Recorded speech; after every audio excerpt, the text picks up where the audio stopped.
Alright, so this laptop is actually pretty standard. I'd say this is pretty much an entry-level laptop kind of design into replacing screens for laptops, so this should be very easy, very simple to follow along. Before you replace any screen, you gotta first make sure you unplug the laptop before you do any kind of work on your laptop. If you're opening it up for, say, a hard drive or RAM or anything like that, or the screen or anything, always take out the battery and always unplug the laptop. Alright, so once those are removed, you can open it up. And we have this little bezel right around here. Now, this one does not have any screws holding this bezel in. The way you could tell is if there were little rubber grommets on the circles around the corners, usually on the bottom two corners. This one does not have that. So we're going to go ahead and put our fingers in here and just going to very gently lift up on this side of the lip. We're going to let it pop open. We're not going to force it, we're going to let it pop open itself and work our way around.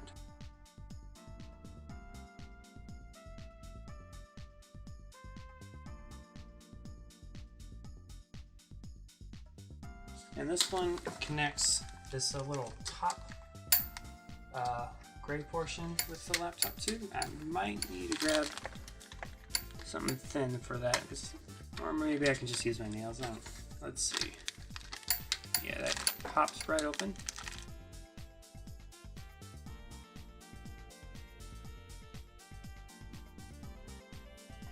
I'm bending it forward so that we're not pressuring too much on the part of the hinge that actually kind of clamps onto it when it's all the way back. Bring it back. I kind of fished it a little. I pulled it a little bit forward when I had it pointed at an angle, so I can pull it out this way. So it kind of comes out just like that. Again, you don't want to force it. You just kind of want to gently play around with it. Try to get it to come out on its own. You don't want to force any part out because you could bend or break the plastic bezel here. Oh, and this is a little magnet. If you didn't know, this is a little magnet here that helps the laptop know when it's closed. And just to be sure, we're going to take the screen that we received in the mail. We're going to make sure that everything lines up, that the holes line up with the right holes, that it's the right size. So it appears to be all good. All right.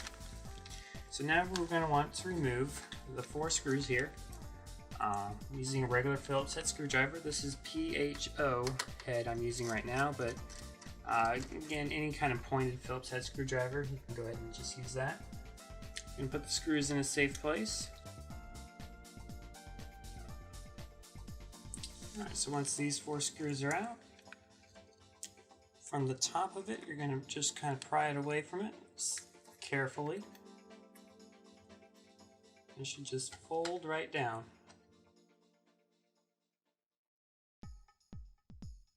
And the connector is right here on this model.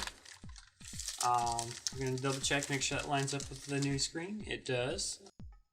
Alright, so for this type of connector, it's pretty simple. It has a little plastic piece covering over top of it, so we're going to just lift up on the plastic piece, pull it kind of from the end away towards it.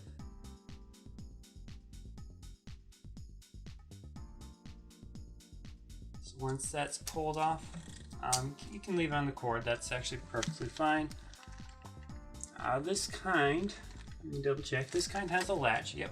Okay, there's a little latch on this side. That'd be that side of the connector. You want to just gently lift it up. You can, if you're careful, you can use your fingernail. If you want to use a plastic spudger, that's perfectly fine. But here's this little lever that pulls up.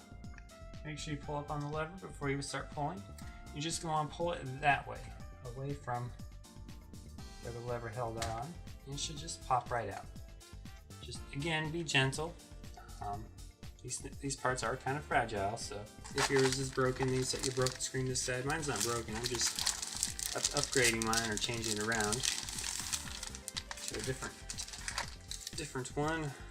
Alright, so we have our new screen, and I'm actually going to go ahead and just lay this here to help protect it. Alright, we're going to lay it down at the same location as the old one, and we're going to do the reverse. So we have this connector here.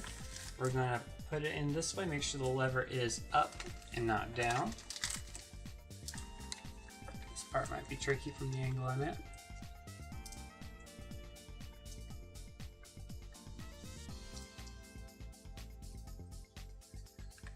camera on, make sure it's pushed in all the way, make sure it just kind of makes a little snapping noise, or not really noise, but you kind of feel a little snap to it.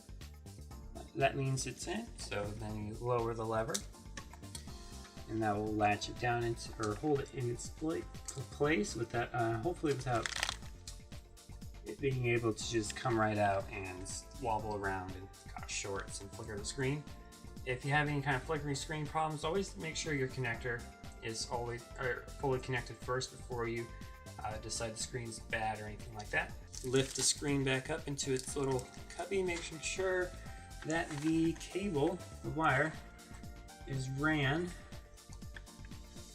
where it should be, so it's not pinched. It should be kind of fairly obvious, and the wire should naturally want to go back to that spot anyways. This screen has this little tab bent a little forward. That's fine. We're just going to try to bend it back. I might need to use pliers. This appears to be the only corner that's slightly bent, so that's a good sign. We're just going to very carefully try not to apply too much pressure to any parts of the screen. We're just carefully bend that back into spot. Your screen might not have any bent tabs, or maybe a couple tabs will be bent. Don't worry about it. It's perfectly fine. Just slightly bend them back. It's just a little thin piece of metal. And if your screen comes with, it's most likely going to come with a cover on it. This one does. It's a little screen cover to protect it during, when you're installing it. Make sure that this one has it right.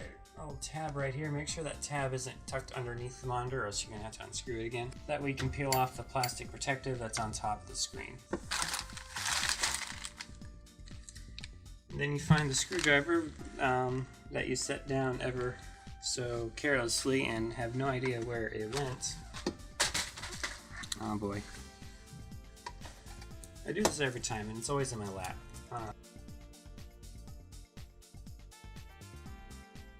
Alright, so those are in.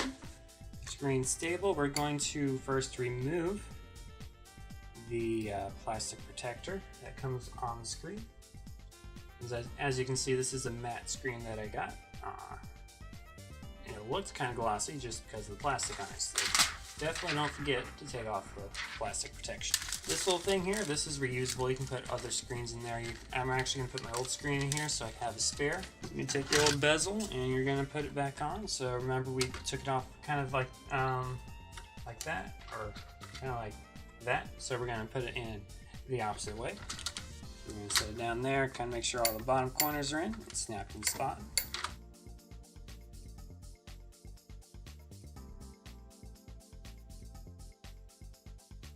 Bend it forward, make sure I get this bottom end snapped in correctly. And it would have been a great idea for me to actually test the monitor before I put the bezel on. Alright, next, we're going to test it. Always test it before handing it back to a customer. Always test it. Alright, so we're going to put in the battery. Okay, light turned on. There's an image. Alright, so it's at least seeing the screen right now, so that's good. The BIOS is loading. I want to see the Windows screen first, though.